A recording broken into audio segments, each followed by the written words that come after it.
We made it back to the Oregon Mountains, and today we're exploring Dripping Springs on the west side. Dripping Springs and the adjacent La Cueva picnic area are popular for short day hikes and enjoying time outdoors.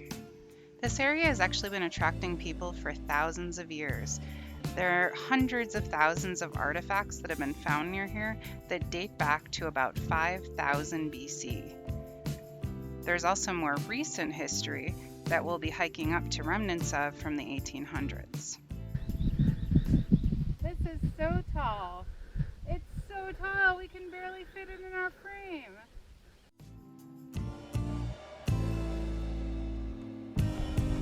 So this is so tall again. This one's not so tall though.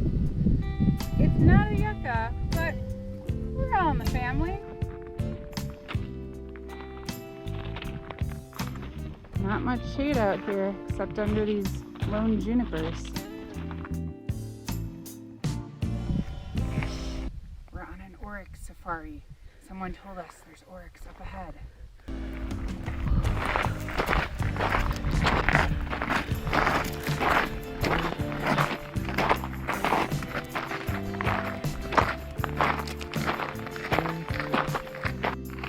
We've spotted the Oryx in the field. Not a sight you get every day in these parts. How did this animal native to Africa get here to New Mexico? Well, New Mexico Game and Fish decided they would release some large game animals for people to hunt. They actually released ibex into the Florida mountains near Deming and African Barbary sheep near Picacho, New Mexico. In this area, they released 95 oryx between 1969 and 77 on and around White Sands Missile Range. It turned out the oryx did quite well here in New Mexican ecosystems. They can go a long time without drinking water, and they eat native plants like yucca, buffalo gourd, grasses, and mesquite bean pods.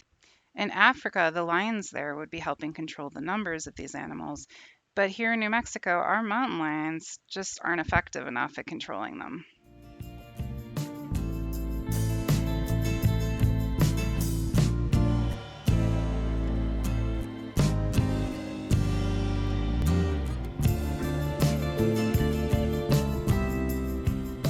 This video is complete. We've got scat. Looks like it's been eating juniper berries, 1-2 juniper berries from a coyote or possibly a fox. Here is a bunch of mistletoe on this tree here. We're not sure if it's dead or dormant, but definitely covering it. We're approaching the springs.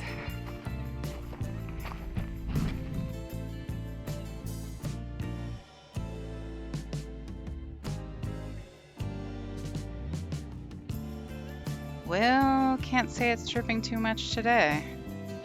For many years, this area was relied on for water, but I don't know if we can say that anymore.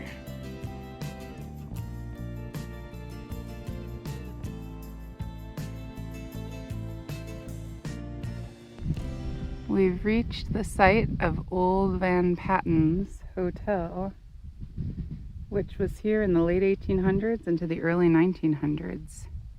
It had 32 rooms tucked back here against the canyon walls. And people would take their horse and carriages up the mountains, I'm sure on a very bumpy ride, to get up here.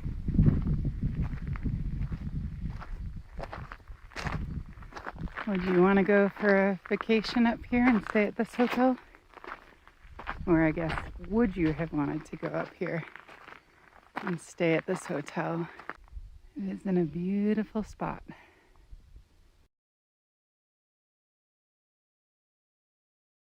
Hey look, it's another sotal. We're right next to the remnants of the hotel from the 1800s and early 1900s.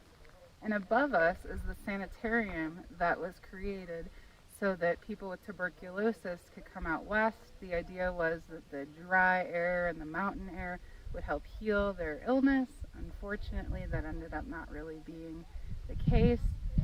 This one actually never operated though because they couldn't find medical staff to come out here.